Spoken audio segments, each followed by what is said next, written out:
Hello, hello, hello. How are you? I always love your intro. I love that music. It's yeah, you know me, I'm not very technical and stuff, and you have no idea how long it took to just put that together. Did you actually film the shark or whatever? I'm just Oh no, joking. no, we don't have. Well, that's not true. We do have seas like that in this country, Yeah. but not as warm as they are. You're west coast of the states, so it's not quite as warm as your. Yeah. I mean, our ocean here is pretty darn cold. My husband has to wear a wetsuit whenever he goes surfing, but if you go further south, it's warmer. Is it? Yeah. Yeah. Well, we get guys surfing up here in the Scottish in the north, and it's the 2 or 3 layers of wetsuits. Yeah. And I think I've been in the ocean like a couple times since I've yeah, lived here. It's like no, no. usually it's not, yeah. It has to be really hot outside to go in that cold ocean. I think the Caribbean would be a perfect place to be. So. Yeah, there you go. There you go. Okay, well, good evening. Welcome to anyone that's joining us. Again, if you're just joining us tonight, if you've got any questions or comments, we've got a question and comment section. Please put it in there. Anyone that doesn't know Katie is co-founder of Thrive Alcohol Recovery in America, which is a platform that works with TSM. And I always call you the original YouTube pioneer for the Sinclair method, because everything that I saw in the early days of working with the Sinclair method was, well, not everything, but a lot of it was your videos on YouTube. So. Yeah, and you would come to our monthly meeting that we would have when those were first starting, and it'd be like 2 a.m. for you, and it was in the evening for us, but you were so committed you'd come to those regularly. And I remember you were attending for a while, and finally I learned that you were in a different time zone, and it was like the middle of the night. I was like, wow, that's real I dedication. remember So setting my alarm clock, and I'd get up at 2 o'clock, and or 1:45 in the yeah. morning, and then it started at 2, and I'd be sitting there like this kind of. It didn't show. I didn't even know for a while until I finally learned where you were in the world. It was so exciting. I think in those days, well, my background was working in alcohol and drug rehab, Yeah. and to start to see the Sinclair method and hear how it worked, I was just so excited with it all. And I'm thinking, the more I looked at it, the better it got, and the better it got, and the better it got. And so yeah, getting up in the morning, it was just like I was, that time in life where you're just so excited about something, and it's like, wow, this is incredible. Yeah. So Yeah. thank you for your meetings and for your videos. So. Yeah, it's my passion as well. You got bitten by the Sinclair method bug and have that drive to advocate and help others. And you and I are aligned in that mission. So really nice to know you, work alongside you, Bruce. Yeah, no, you too. So, and well, I was going to start off tonight just with, I've been doing a lot of posts or seeing a lot of posts recently, and comparing the difference between the Sinclair method and other programs. And again, Katie will always say it, and I always say it, we have no issue with any other program. If a program works for someone, I always say if standing on your head and reciting the alphabet backwards works, then absolutely fantastic, do it. But the majority of other programs available today, the other models require willpower, which is, there's a lot more to it than that. But when you come down to the bottom line of it, it's the Sinclair method is a medication-based alcohol reduction program leading to controlled drinking or abstinence, with a medication called naltrexone. So we've got that option, and then the majority of the other options are all to do with willpower. And it's a case of, okay, we need to stop drinking completely, we need to build up the abstinence, and then we have to continually fight that battle of abstinence for day after day after week after week for the rest of our lives. Which again, it will work for some people, absolutely fantastic. But I'm fascinated just recently. It's just gone round and round with a lot of things I do. It's the difference between willpower and naltrexone. There's a massive, and that's what makes the huge difference. So, any thoughts on willpower versus naltrexone? Oh my gosh, it's like nice light subject to start the day. Yeah. Well, it's so true, and I think anybody who struggled with alcohol knows what it's like to try to use your willpower to not drink, because if you're anything like me, whenever I would try to quit dozens of times, it would be like, just don't drink, and the term white knuckling is, so you're just kind of not scratching this itch that is very, very itchy. Or, someone says, don't think of a blue elephant, and all you can think about is a blue elephant. And so it's really this effort every single day. And if you look at any research into willpower, it shows that we have, the most willpower in the morning, right when we wake up. And that's usually when we're most committed to say, okay, I'm not going to drink today. I can do it.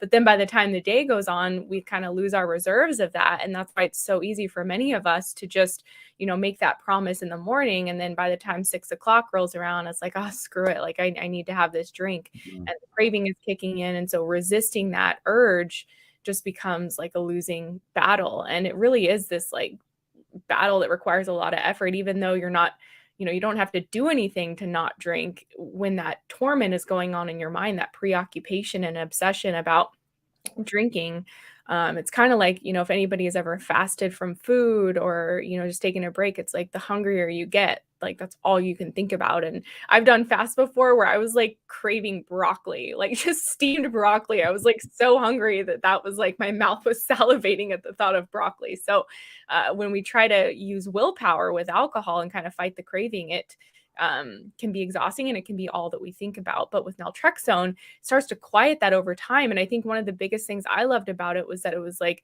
that craving for alcohol and responding to the craving with a drink felt like the natural thing to do, because my brain was saying, get a drink, get a drink. Like it might tell me, get a drink of water, you're thirsty, or eat something, you're hungry. And so like we know now, when we have alcohol use disorder, it's a very primitive need. And so having that craving felt very primitive. And so having the option to respond to that with a drink, taking naltrexone before, just felt like this weight was lifted off and this relief was there. And I knew by drinking on it over time, according to the research, that my brain was essentially going to unlearn this destructive behavior that it had learned and kind of gain control over alcohol over time. So, and as I started to, see that happen in myself, my cravings were starting to fade away. I was drinking a little bit less. I was thinking about it less. The obsession was decreasing. It was just a night and day difference. It was like I've said, it's like this very gentle, kind way to go about changing this problem. What have you been researching into it, Bruce? I'm curious what you'd like to share on that. I don't know. I think, you go through different stages when we're working with TSM with clients, that you get different things that keep popping up with people. Yeah.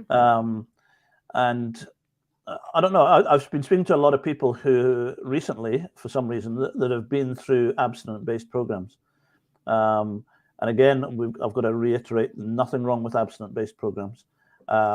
But for a huge majority of people, the concept of staying sober or not having that one drink is such a battle. Mm-hmm. And that doesn't make it bad. It doesn't make any single person bad. I was watching, I don't know what it's like in the States at the moment, but there was a documentary series I was looking at on Netflix last night it's called Something Boys, Addiction Boys or something it was called. About a rehab center. I better not say too much publicly, but in the States. Mm-hmm. And my background was working as a manager of rehab centers in Scotland.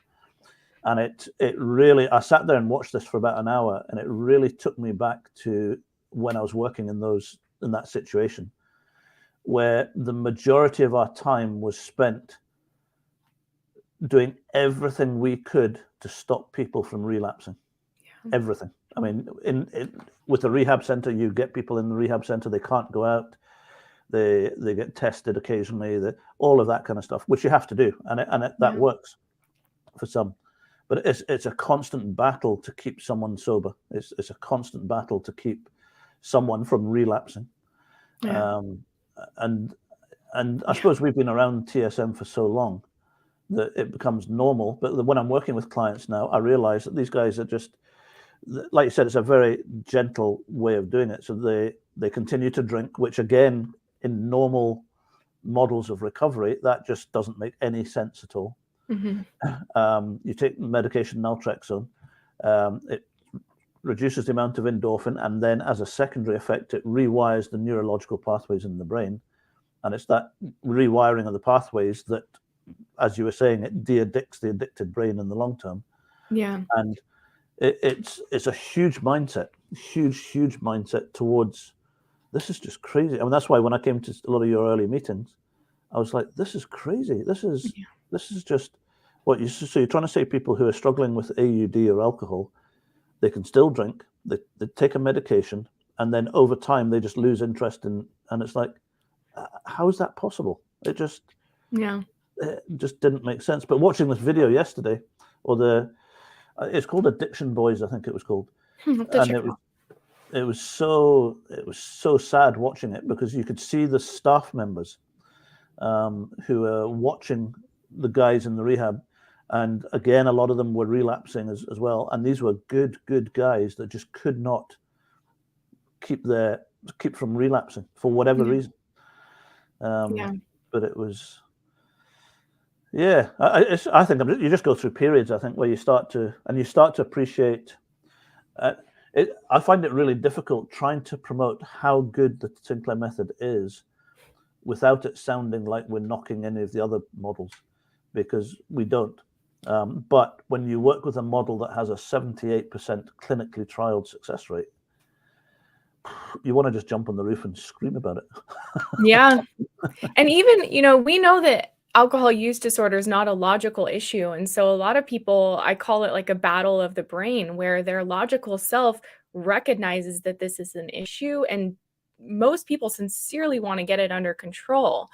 But then the more primitive part of the brain that is driving the addiction is more powerful and kind of wins out. Like the logical part is like, okay, I'm not going to drink today, or I need to stop this because I'm hurting my family and everything. So that's playing out. And then where the AUD resides, that's kind of playing out as well, where it's like that. Like some people tell me, like, they're trying to be sober or whatever, and then before they know it, they're at the liquor store buying a bottle, and they're like not sure what happened in between. It's just such a strong pull that it overrides their logic and reason. And even though I was struggling a lot with my alcohol, I deeply and sincerely wanted to get it under control, but doing the abstinence-based approaches just were not working for me. They work for some. I know people in my family they've worked for.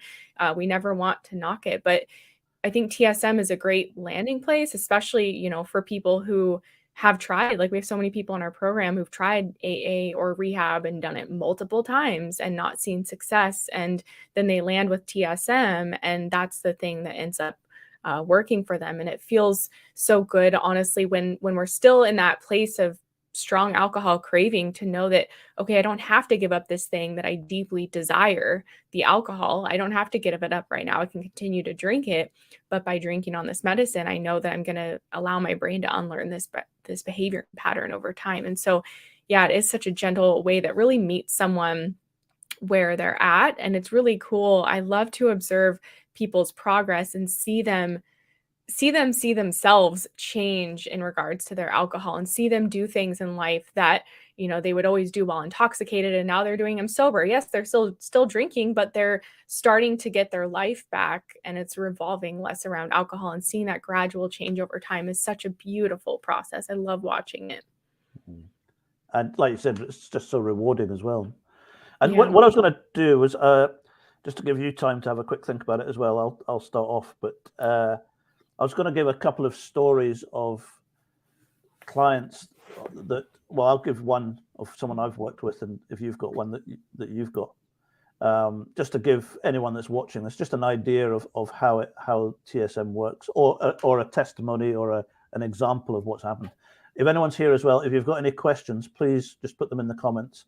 We'd be more than happy to answer them. But I'll kick off just with a story of a guy that I worked with. That he phoned me up. I always remember that the day he phoned me up, and he said that he was really, really struggling with his alcohol intake. Long story short, he was drinking a bottle of vodka and 2 bottles of wine a day. And it was early on when I was working with clients on the Sinclair method. And a lot of people ask us, does it work with chronic drinkers? Does it work at every level? And the answer to that one is absolutely. Now, this guy was drinking a bottle of, like I said, a bottle of vodka, plus 2 bottles of wine a day. He got on the program. He started taking the medication, and he was taking it an hour before he started drinking in the day. Now, he was drinking from 9 o'clock in the morning right the way through. Sleep patterns, everything was all messed up. In the space of about 4 months, he had got down to almost next to nothing. Now, naltrexone deals with, we won't go into all the neurological side of it, but the neuroscience and the neurological side of it is fascinating. So naltrexone dealt with what was causing that obsessive drive to drink and drink and drink and drink. So after 4 or 5 months, he had reduced right the way down to next to nothing. Now, it is possible to relapse on the Sinclair method if you stop taking the medication. So he stopped taking the medication, and for a weekend, he relapsed back to drinking a bottle of vodka a day for 5 weeks. And long story short, we managed to get a family member to go into the house and give him a pill in the morning and a pill at 6 o'clock at night. And it created enough of a break on drinking alcohol for him to have 2 or 3 hours of the day where he was sober or lucid, so that we could then get him back on track again. Within 2 months later, he was back to next to nothing, and that was about 2 years ago. I speak to him every 2 or 3 months. Had a word with him the other day. Absolutely fantastic. He's traveling abroad. He's going on holiday. He's going to hot spots around the world. It's just party central. And he's coming back absolutely no problem at all. There's no white knuckling, no craving, no obsessive thinking about alcohol anymore. And then you get the family members coming on the phone as well and just saying, this process has saved my son's life. Yeah. And that's one story. And I could sit here all night and just give you story after story after story. Yeah. But and that was one. And I've worked with a number of people who are at the chronic level, drinking a bottle of spirits plus a day. Working with a guy at the moment who's drinking a bottle of whiskey a day. He's drinking, he'll have 2 cans 2 nights a week, 2 cans of beer. Now, anybody who is either in that situation or has worked in this environment will know that it is impossible to take someone who is drinking a bottle of whiskey a day back to having 2 cans of beer twice a week. Now, you might be able to do it for 1 week, but you cannot sustain it. Once the brain is dependent on that huge reward, it's impossible to sustain it for any more than a week. Yeah. He's been doing it for 8 months. Absolutely no problem. So it's, yeah. You any? Yeah, a lot of stories as well. One that's coming to mind for me is actually a gal I interviewed on my channel. I think a couple times I had her on. She is someone who was on the Sinclair method for, I think, 9-10 months in total, until she reached extinction. And what was interesting about her story is that she was a wine drinker and white wine. She loved white wine. And she got going on the Sinclair method. And within the first 8 or 9 months, this is part of her testimony, she was like, I didn't notice any change in my drinking. Like, I was still drinking a bottle or 2 of wine daily and not really seeing that the naltrexone was doing much. And just, again, this is like her first 9 months on the Sinclair method. But what she told me in the interview was that by month 9 on the method, she was at a point where she would be so grossed out by the alcohol that she would literally take like a shot of wine and chase it down with water. And so obviously naltrexone was working to kind of, prevent the reward from alcohol and even cause her to get to a point where she didn't even enjoy the taste anymore. But she was taking her wine and chasing it down with water really out of a coping mechanism and out of a habit of this wine ritual that she'd been in for years and years. And so that's an example. She was telling me that she was convinced that the medication and treatment weren't working for her because she was still drinking every single day. But that little detail that she shared in her story is like, okay, obviously something was happening because you weren't like guzzling glasses of wine anymore. You were having to take shots of it and chase it down with water. And so she came to the realization that like, okay, well, maybe if I just take a break from alcohol, let me just do a 30-day alcohol-free challenge, maybe reset my habits and then go back to the Sinclair method.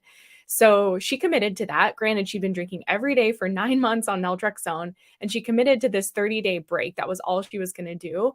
And once she took that break, she never returned to drinking again because, unbeknownst to her, she had actually reached pharmacological extinction, but the habit and the coping piece was so powerful that she was still drinking every single day and telling herself that the medication wasn't working. But just by getting that break from alcohol, allowing herself to, take a break from naltrexone, go live life, experience endorphins from other things, when she was allowed to drink again after the 30-day challenge, she was like, oh, I don't really want to drink anymore. Kind of similar to what happened to me, where it's just like she never intended to stop, but ended up getting there. And I think a lot of people, when they reach out to me and say, oh, it's not working, I'm not seeing any changes, I have like a million questions for them because I'm like, is it really not working? Or are there opportunities to change habits? Or are you noticing these subtle changes with naltrexone and maybe thinking that, that's not a sign of it working? Or are you drinking through the medication? And not to say that everyone who feels that way needs to take a 30-day break from alcohol, but I think for a lot of us, especially daily drinkers, we can be so ingrained in the habitual piece of it and just automatically and in a default way turning to alcohol for that, evening ritual or coping tool or whatever, not really noticing how naltrexone is causing our desire for it to go away, maybe our taste for it to go away, but we're so ingrained in that ritual around drinking because for a lot of us, maybe that's been the only thing we've done every night for 10, 20, 30 years. And so I just, I share this testimony, it came to mind for me because that's a story of where, it wasn't the textbook Sinclair method journey where she saw little bits of progress on an ongoing basis, over her 9-month period. She really was telling me that at 9 months, she was about to quit the method because she didn't think it was working.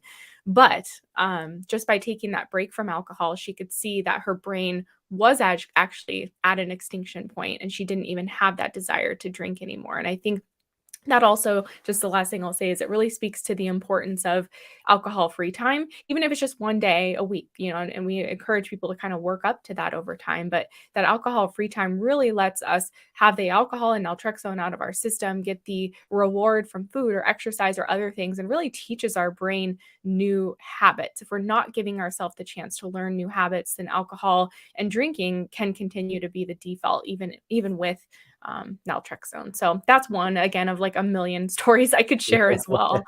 And that goes back, I remember in one of your early meetings that I came to in the early days, somebody, and I can't remember who it was, but they had worked in alcohol recovery in some area. And I'll never forget it. They came on and they said, with AUD or alcohol dependency, there are two sides to the whole process. Yeah. One side is the physical side, where the brain becomes and the body becomes physically addicted to alcohol, but the endorphin reward that it's giving. Yeah. The other side of it is the habitual side, which includes emotional, psychological situations, etc., the reason why people drink. So the medication will deal 100% with the physical side. All people have to do to deal with that craving side and the addiction side is to swallow a pill. Yeah. And then what we do on the program side and what Thrive does and what we do here in Scotland is that we work with clients on the habitual process to work them through that side of it. And just going back into that one, I do a meeting for Katie and Karen once a week. It's once a week, yeah, once a week. And just going back into your story, we had a guy on last night who 2 years, he'd been on Sinclair method for 2 years and had been struggling with, he had reached a certain level and he couldn't get any lower. And he says, yeah, I've tried this and tried that. And every week when I've spoken to him, I've said, it's habit. It's habit. And I think you said, I heard you say it somewhere in the last couple of weeks, whether it was TikTok or here, or I can't remember where, but you said quite often people, the neurological process of what we call pharmacological extinction has actually happened, but the habitual process hasn't caught up yet. Yeah. Or for whatever reason. So I actually explained that to, and I did give you the credit for it. I said, Katie said this last week. And that was a while ago I said that to him. And last month, he's gone from drinking every day for the last 2 years, much lower amounts, but still drinking every day. Last month he had 10 alcohol-free days, absolutely no problem at all.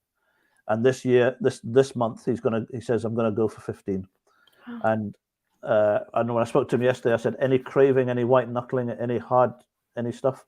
And he went, no. He said, easiest thing I've ever done.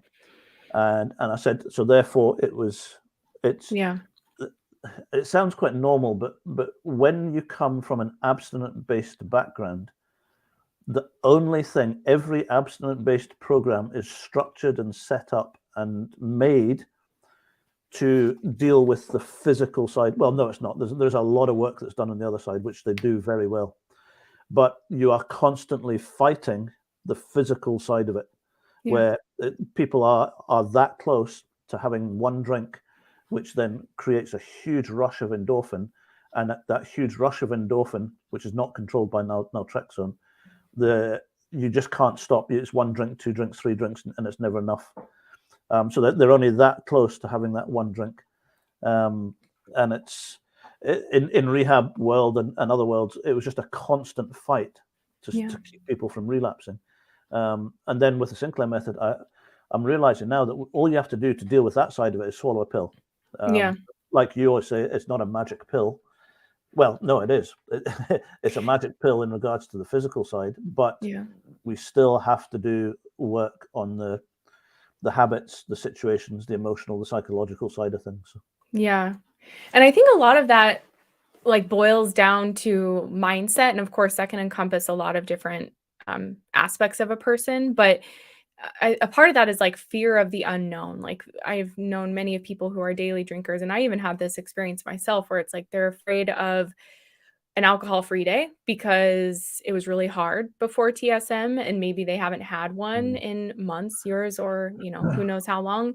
But often, and maybe you hear this too, what I hear people say once they have their first alcohol-free days is that it was easier than they thought it was going to be. And I find that to be true as well. Yes, our brain might still be signaling us to drink at 5 o'clock because that habit is ingrained. But if someone can really sit with it, they might notice that it's not really a craving. Like if they can rate it on a scale of 1 to 5 or whatever, or, for me, I would like when I was trying to have more alcohol-free days, I would go out and eat something, a really delicious, rich, indulgent meal, or take a hot bath, or just do something that was really nourishing and taking good care of myself and say, let me try that first. And then if I still want to drink, I'll let myself do that. But over time, I noticed that these other things were, they would essentially get rid of my, desire to drink, or that habitual time when I would usually drink. But before naltrexone, if I was to try to distract myself from an alcohol craving, it wouldn't go away. It would just get worse. And then a couple hours later, I'd be like, yeah, I still want to drink. This is annoying. I want to drink. But with the help of naltrexone through TSM, it was like I could do these other things. And then I'd be like, yeah, I don't really feel like drinking anymore. And to me, it was empowering to know that it was just habit, because there's like 1,000,001 books on habit change, and anyone can change a habit. It's, taking it little by little, small steps at a time. There's a lot of research behind it that is shown to be effective. There you go. That was one of my favorite Sinclair method books. But for people to know that there might be a fear of the unknown of your first alcohol-free day, and then also that, like you were saying, it's just habit. And that's a game changer, knowing, okay, I can change a habit. I can do that. It's not like, I'm saying I can never drink again or something, but what's a little way I can start to shift this habit? So yeah, but I do see that hang people up a lot on TSM if they're kind of just relying on the medication exclusively and not engaging the protocol, like we often say, meeting the medication halfway. And again, if anyone's got any questions, please fire away. What I find interesting sometimes as well, and I'm going to fire this one at you because I know that you've had it on a regular basis, not a regular basis, but people say it with you. The Sinclair method, naltrexone, and the process works so well that sometimes people will sit there and think, well, they never really had an issue in the first place. If someone's drinking a bottle of wine a day they could have stopped anyway. Although when they come on to us, they've tried 6 or 7 times of doing that and it hasn't worked. Have you ever been told that, well, you obviously didn't have a drink problem in the first place? Yeah, the common thing I see is, oh, well, you must not have been a real alcoholic, which, like, I don't know who's holding the definition of real alcoholic. I haven't found the person yet, but that's what I hear. Because there is this belief that, and it's been pervasive for what, 100 years now, that like once an alcoholic, always an alcoholic. Um, One drink turns into a binge and all of that stuff. And so, yeah, it is this belief that uh, it wouldn't work for real alcoholics. But just like the case study you were talking about a minute ago, I mean, if we were to define someone in that way, that might be classified as someone with real alcohol addiction. And I don't know, like me, I was drinking 1 to 2 bottles every day, binge drinking on the weekends. Like it was continuing to get worse and worse and worse. And there was more destructive things happening as a result of my drinking. So I've heard that a lot before. And it's because of the belief system that, we've been told that abstinence is the only way, and alcoholics are allergic to alcohol, and, you can never overcome this essentially. Yeah. And I find it interesting. If I could just do a very quick explanation for the big difference, again, that we're talking tonight about willpower versus naltrexone or the Sinclair method programs or models. When I start speaking to clients initially, I do a lot of explanation as to what causes AUD or alcohol dependency. And without going into huge explanation, there are some individuals, the research is showing, will receive a much higher endorphin reward than other people from drinking alcohol. So what happens is when we're younger, we will have a drink. We get this higher than normal endorphin reward. But when you're younger, when you're in your teens and your 20s and stuff, it's an individual's choice to go to the bar, go to the party, go and have a drink, go and do whatever they want to do. It's a choice. So at that point of the process, what everyone teaches in regards to recovery now, that just don't have the drink, but it's a choice or it's a willpower or something else, is absolutely true at that stage. Now, what happens is, because some people are getting a huge endorphin reward, after a period of time, the brain will go from, it will tip over into what we call dependency or addiction. The brain then becomes addicted or dependent on the huge endorphin reward. Now, the minute that happens, the whole concept of AUD changes, because at that point, individuals will continue to drink on a day-to-day basis because the brain is dependent on that reward, not because of choice. Yeah. And that's where the huge difference comes into it, I think, because so many people are saying, especially if someone hasn't been through it and you've got a partner or a loved one, and they say, well, just don't have a drink. If we'd said to you, Katie, a while ago, just don't have a drink. And you said, well, okay, I'll do it for a couple of days, but you can't sustain it and you can't maintain it. You might do it for a week or 2 weeks or something else. But the minute it tips over into that, it becomes a daily option. Now, not most people, every single person I work with and worked with in the abstinence-based models, they would give us their right hand to get rid of their AUD, because nobody, when they contact Thrive or contact us, are doing it because it's fun. Well, it might be fun occasionally, but it's no fun if anyone's in that situation, being caught up in that that process. It's not fun, and it's not a choice. That's the number one thing. Every single client I speak to, the first thing I say to them is, it's not your fault. Yeah. It's a neurological condition. Whereas a lot of the teaching in the other abstinence-based programs is stop drinking. If you can't stay stopped, then it's your fault. It's your thing. You just need to get stronger. You need to deal with your issues. You need to have more counseling, more therapy, more everything else. And that is the case. Some people will need counseling and stuff. However, when it tips over into dependency, it splits into two very, very different things. One is the AUD, and one is the emotional, psychological side. So it's two very separate things. So the Sinclair method deals with the addiction, and then you might need counseling or therapy, etc., etc. But the reason people are relapsing is not because they haven't dealt with the unresolved issues; it's because the craving. Yeah. Sorry, went off on one there. No, it's exactly right. And I do, it's And the challenge with the craving is like to loved ones or people who haven't experienced it, it's like they don't know what that feels like. And the only person that's really experiencing it is this person with alcohol addiction. And so, you know, when they're really fighting this within themselves, it's just this, it becomes this obsession to not drink or to drink and hide it. And, you know, it's just like such an internal turmoil. And even if I would tell people, it's like, and we talked about this before, but I was sober on the outside, but on the inside, I was just like a mess. And it was hard to do because I tried to go to therapy before TSM and like deal with this issue. I tried a lot of things. And I saw a video once where the guy was describing like, if someone's dying of thirst, are you going to really be effective in therapy? Like if all they're thinking about is getting that drink of water. And it's such a good example because I would be in therapy trying to understand like the roots of why I was drinking and dig up things from my past that felt so distant from me and unrelated. And I would just be fighting the urge to drink all of the time.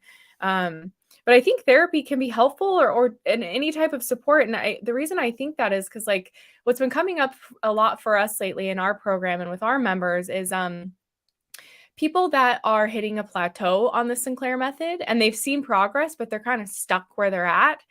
And the theme that we've been noticing is that it really has to do with the underlying, one of the things is at least, is it has to do with the underlying beliefs they have about themselves and their drinking. Like, for example, one of our members was saying that evenings would be boring without alcohol. I just like, that's going to be so boring if I don't drink every night.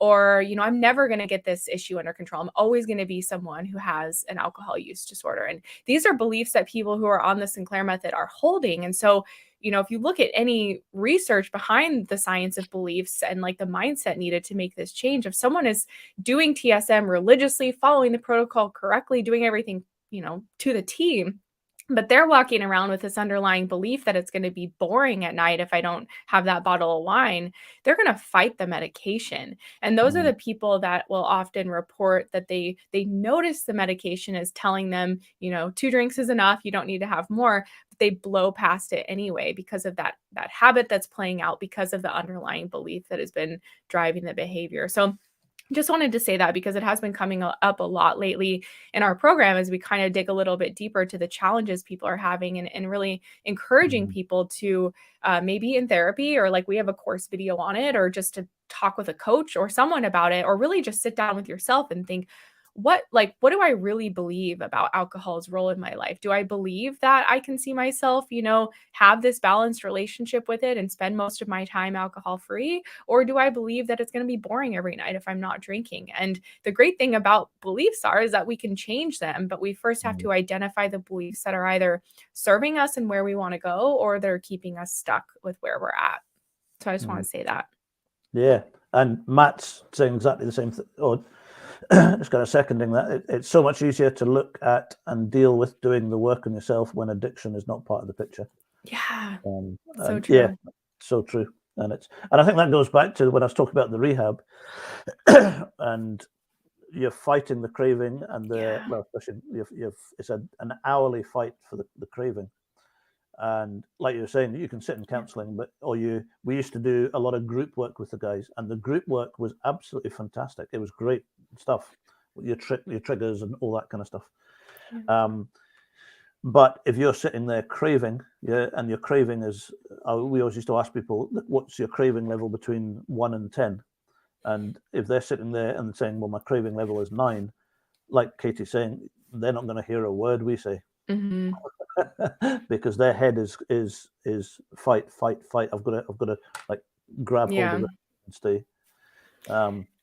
It becomes such an obsession. I'm just recalling back. I went on this weekend trip before TSM, and I was with friends who didn't really drink. Like they might maybe open a bottle of wine at dinner and everyone have a glass, and like they didn't have an issue. And I was in that environment. I literally remember panicking because there wasn't enough alcohol there, and we were on a friend's RV and she had a bottle of like whiskey stashed in her cabinet, and I was like in there like a fiend, like looking if there was any other alcohol stashed anywhere. And I remember I found this whiskey and it was sealed shut. And I was like, no.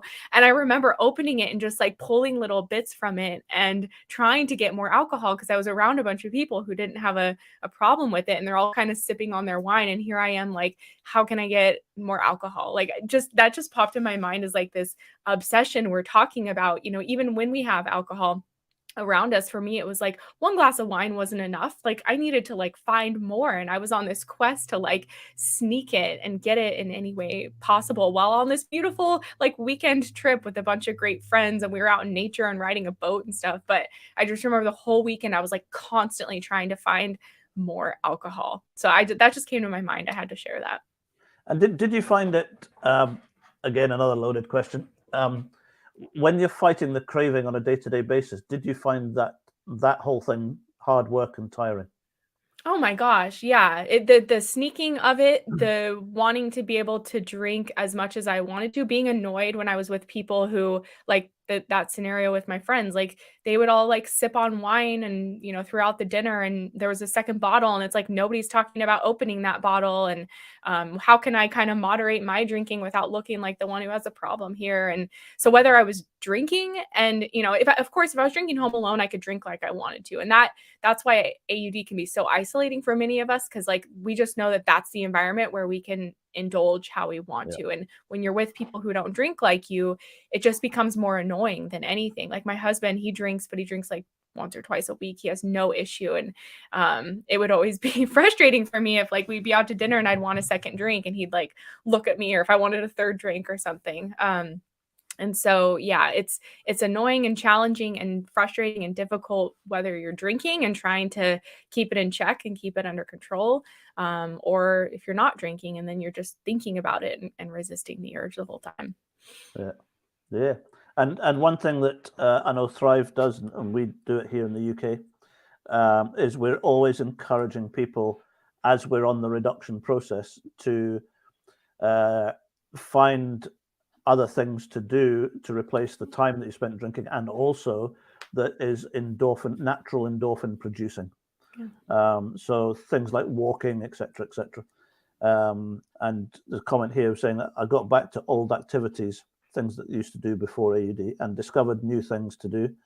It feels so good to try new things. So yeah. And the other thing as well that I've just learned recently, and I know I spoke to Matt the other day.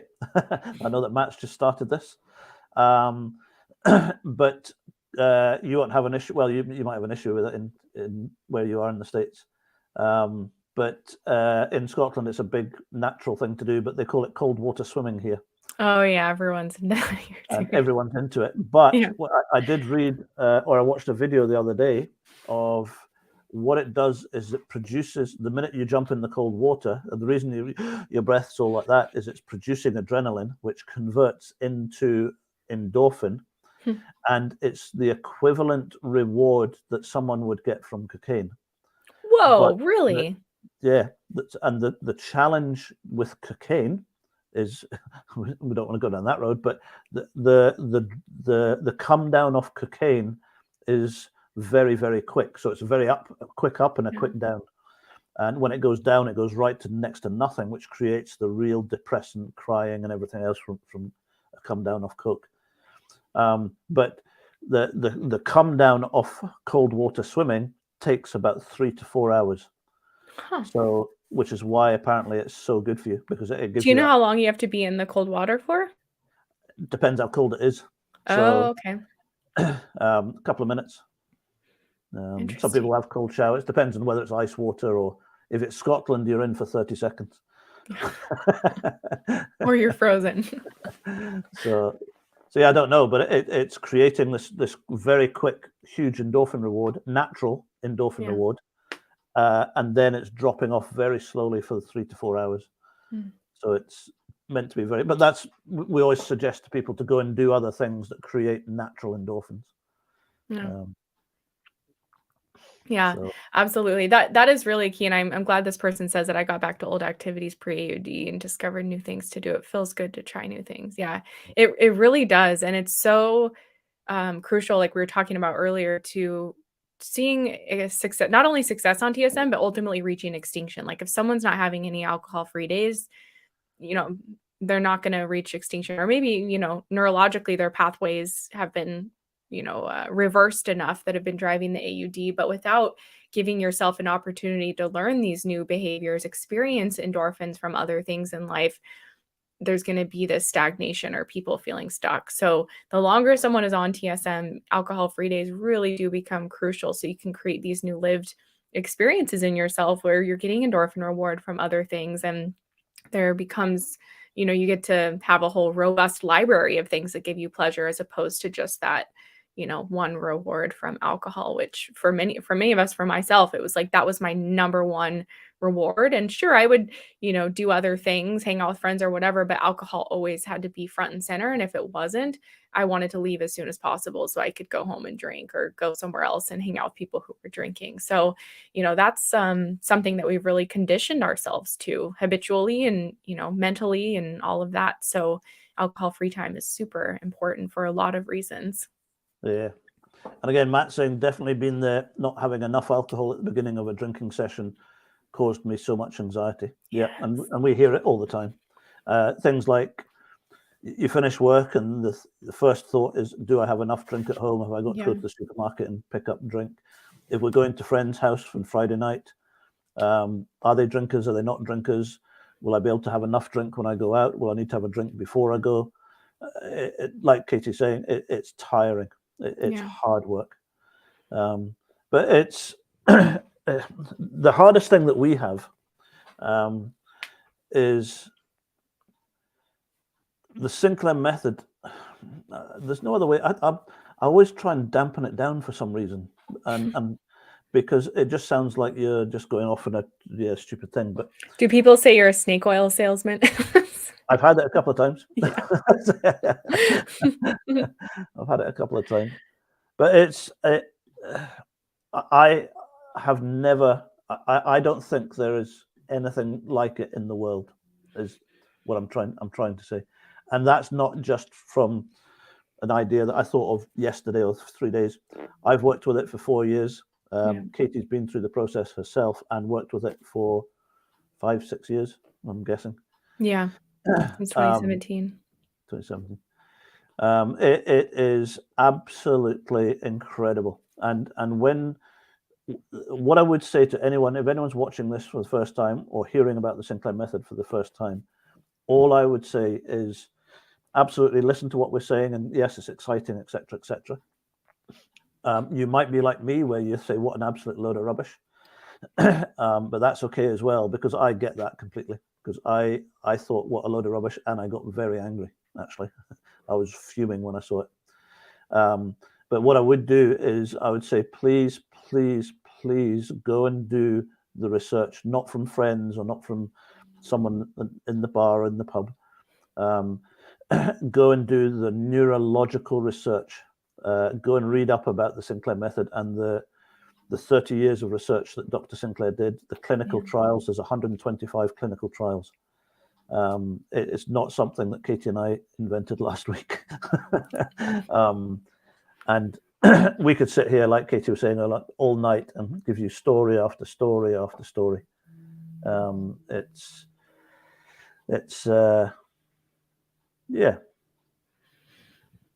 interesting because it's like, it's been around for 30 years and then people are like, well, why isn't it more well known? I've heard comments like, if there was a medication to cure alcoholism, all the doctors would be screaming it from the rooftops. And I think a lot of us think that way. Like, maybe that's the number one question I get is like, why isn't it more well known? And it just takes time to change the treatment system. Even when they discovered that hand washing before surgery could prevent a lot of disease and death and things, I think it still took like 50, 60, 70 years to catch on or something. I don't know. You guys can Google that to get the exact number, but it takes time to change and establish. And I think it was even mocked at first too. Like they made fun of hand washing, which is so logical now, right? We think of it as something that's obvious, but the same is true with this. It's just the current treatment system has been set up in such a way that the belief is that you can never drink, that one drink leads to a binge, and that abstinence is the only way, that the 12-step method is really the only way, and AA, and again, not to knock it, but it's a way, but it's not the only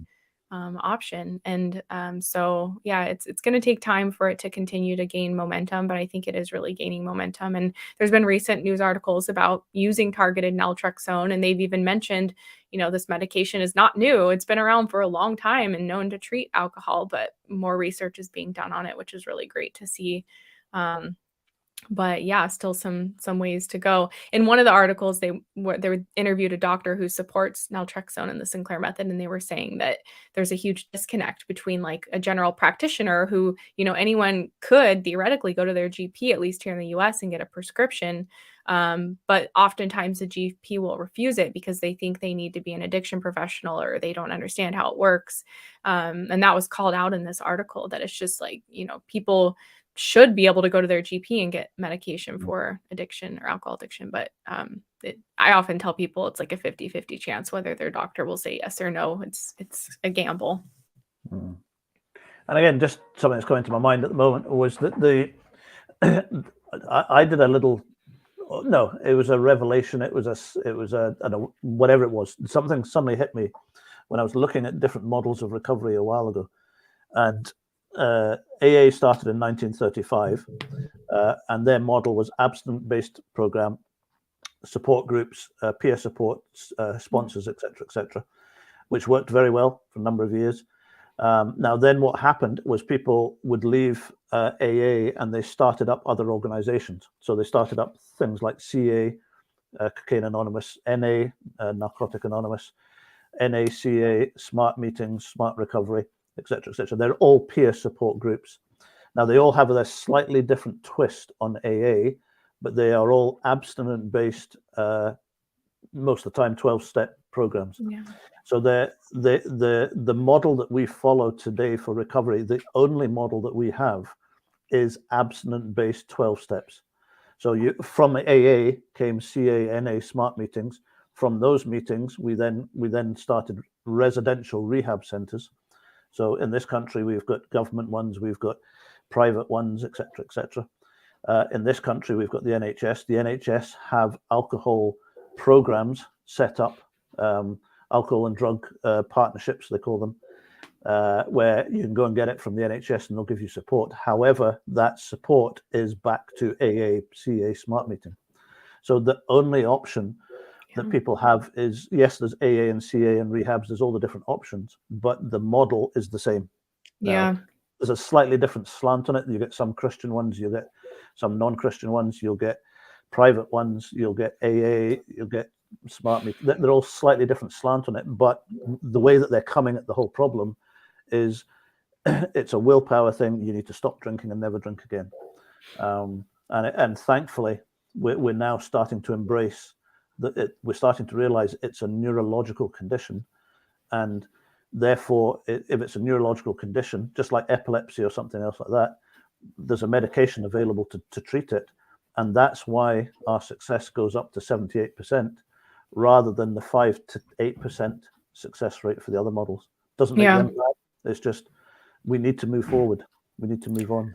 Yeah, it needs to be on the table of options because, I've done that Google search here in the US. If if I were like how to stop drinking or help with alcohol addiction, Google prioritizes all the government institutions above everything else. And so even if you click that, there's like an 800 number, or there's like you were saying, the Alcoholics Anonymous or rehab centers. So even if someone is doing their research and maybe turning to a government institution, which maybe they assume has all of the latest and greatest, like it's very far behind. Like it's hard. They mention medication on their website, but they don't provide any resources on how to get the medication. They don't necessarily talk about targeted dosage. It's all about being abstinent, and the information on there is not very helpful at providing all of the menu of options for people. So yeah, there needs to, and it's challenging with the search engines too. Like, that was something I used to do at a former job, is like, how do we get ranking toward the top of Google? And it's even when we were ranking for naltrexone or the Sinclair method, overnight Google could change things and it could drop down to page 2 or 3. And so it was this thing that was out of our control. And so, that's not the only place people are going to search for answers, but a lot of people are turning to search engines for, information on how to get alcohol treatment. Anyway, I digress. No. Time's flown past again, believe it or not. Yeah, always does. Well, just to coming to an end, tell us what you do in America. I know that there's you and Karen. You're a co-founder with Karen. Yeah, we run Thrive Alcohol Recovery, which is an online treatment program, comprehensive program centered around the Sinclair method. And so it's really helping people with the day-to-day use of the medication and changing their relationship with alcohol holistically, if you will, where we're focusing on the mindset and the behaviors and habits and coping tools, because we hear a lot of our members say this themselves a lot, like the medication is just a piece of it. It's a crucial piece. It's a tool, but we need to meet that tool halfway. And so in the day-to-day, of our program, we're really helping people with where they're at, helping them set goals, think about habits differently, think about different coping tools and things like that, because it's a long-term treatment protocol, as you know. And so, it's going to take persistence and consistency for a lot of people to see changes that they're after on the Sinclair method. It's not an overnight fix. So we're there to kind of support them in a private setting where they have coaches and peers and videos and resources and things like that. Yeah. And you're there too, hosting the Tuesday group, like you said. Yeah. And what about you? If you're in the States, how do people get in touch with you? ThriveAlcoholRecovery.com. On our website, you can find all of our social media channels and free resources and information. So yeah, ThriveAlcoholRecovery.com. And if you're new to, if you just want more information, if you type in Katie Lane on YouTube, there's hundreds. Yeah, we have a lot of videos. Again, we'll talk about it another time, but Katie actually videoed her process going through the Sinclair method. Yeah. Which was very interesting as well. So we'll have to talk about that some night. Yeah. So yeah. And if you're here in the UK, if you've got any questions, get in touch with myself. Bruce at alcoholrecoveryscotland.com. Any questions, if there's anything you're not sure about, if you've got a loved one, if you're struggling yourself, please feel free to get in touch with us. Yeah. So yeah, we look after specifically UK. So we're working exclusively with clients on the Sinclair method here in the UK. So, and real quickly, Bruce, why do you focus only on the Sinclair method? Why don't you have other options that you support people through? In regards to like AA or? Yeah, or just why are you so, and I know the answer, but I just want to hear you say, like, why are you so laser focused on TSM exclusively? There is nothing that I have experienced with through the rehabs and peer support groups. There is nothing that can touch the Sinclair method. And I'm not saying that because I don't care whether someone goes to a doctor and gets naltrexone or goes to, I mean, you can see now Katie and I we're not in competition. We're not fighting each other for business and all that rubbish. The alcohol use disorder, when I worked in the rehab centers, I didn't lose touch with it, but part of my job was to go to the funerals. The wrong side of AUD, of alcohol dependency, is not good. It's not good. Now, with a lot of people, it's a bottle of wine a day, whatever the level it is, and it's at the stage where it's starting to be an issue and everything else. But when you get to a bottle of vodka a day plus for 5, 6, 7 years, and you stop and start and stop and start, the end result is fatality. So we're in this sort of conflict between trying to push the Sinclair method as much as we possibly can, because we know how good it is. And there is nothing, if I had any family member, if I had anybody that I know, and I do, if I meet people in the street and they say, what's the best option? And I'll say, get on the Sinclair method as quickly as you possibly can. Plug into the process. Whatever you do, stay 100% compliant with the medication. Keep a drink log. That's a different night. And then plug yourself in. If you're in the Thrive program, plug yourself into that the Thrive program. If you're with us here in the UK, I'll speak to people on a weekly basis. Plug yourself into speaking to me and let me talk you through it. But there is nothing. It's the Sinclair method literally is a life changer, and it has an 80% success rate. Yeah. We're not just making that up. Karen, sorry, Katie. Katie sees it every day. Karen, her co-founder, sees it every day. I see it every single day. Client after client after client after client.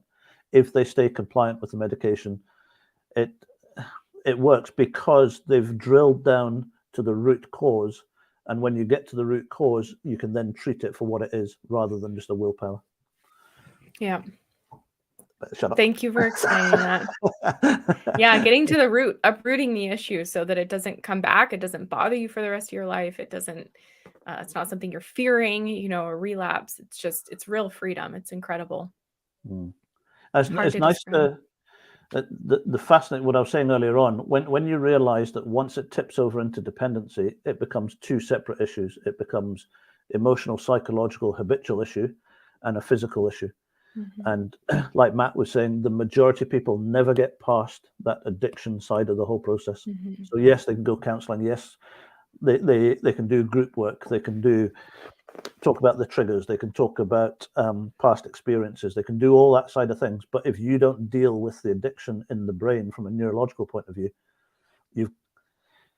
it's a battle, complete battle. So. Yep. So. Who's the nearest football team to you? Football, like American football or soccer? No, American football. I don't know. Maybe, I don't know football. Maybe the 49ers. Is that in Oakland or San Francisco? Don't know. I don't know, Bruce. I don't follow sports. I was going to finish that off with my American Go 49ers or whatever the expression. You're talking to the wrong person. I always remember, I'll just tell a story about American football. I always used to think in this country, in this country, your husband, I better not say too much about rugby anyway, but obviously rugby's big in this country where we don't have any well, they have a little bit of padding now, but they don't have helmets and everything else. Yeah. And when I used to watch the American football, I used to think, they're all pathetic. They're all this helmets and stuff and everything else. And I met a guy once called Tim Foley, who was the quarterback for the 49ers, I think. Oh. Or no, Dolphins or something. I think it was Tampa. Anyway, somewhere. He was quite a famous quarterback. And they're meant to be the small guys on the team. And this guy was a monster. Wow. Absolute monster. So I then understood why they have padding and helmets. And that's funny. Not fun. So. Yeah, I'm not playing it anytime soon. No, hockey's you've got lots of different. We call it rounders in this country, but what's the one? What do you call it? Baseball. Oh, you call it rounders? Yeah, baseball. I better not go down that road. I know we can spend an hour just comparing notes on how to. We're always talking about different things. A fortnight. A fortnight. What was the other one I said? Is it 7:30 that you say? That you don't we say say that. We can say that. Yeah. Yeah. Or anyway, there's lots of different things, and the car and all that different things. So. Yeah, it's fun. Okay, and just a quick plug. Matt, who's been in the discussion here, Matt's been through the program himself, and I'm going to be speaking with Pat.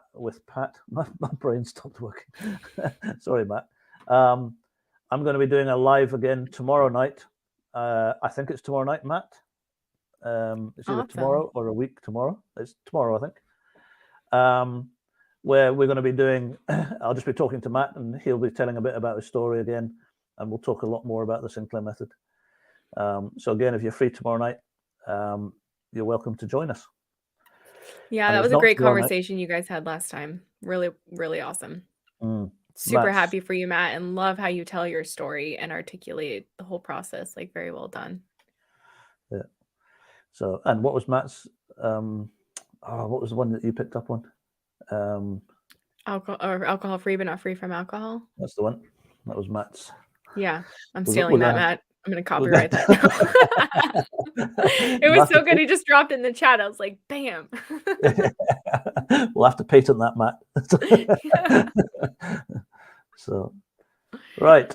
Okay. Thank you very much, Katie, again. And thanks very much, everyone. Again, feel free to get in touch with us if there's anything. And chat to everyone very soon. Thank you very much. Thanks, everyone. So good to see you all. Bye.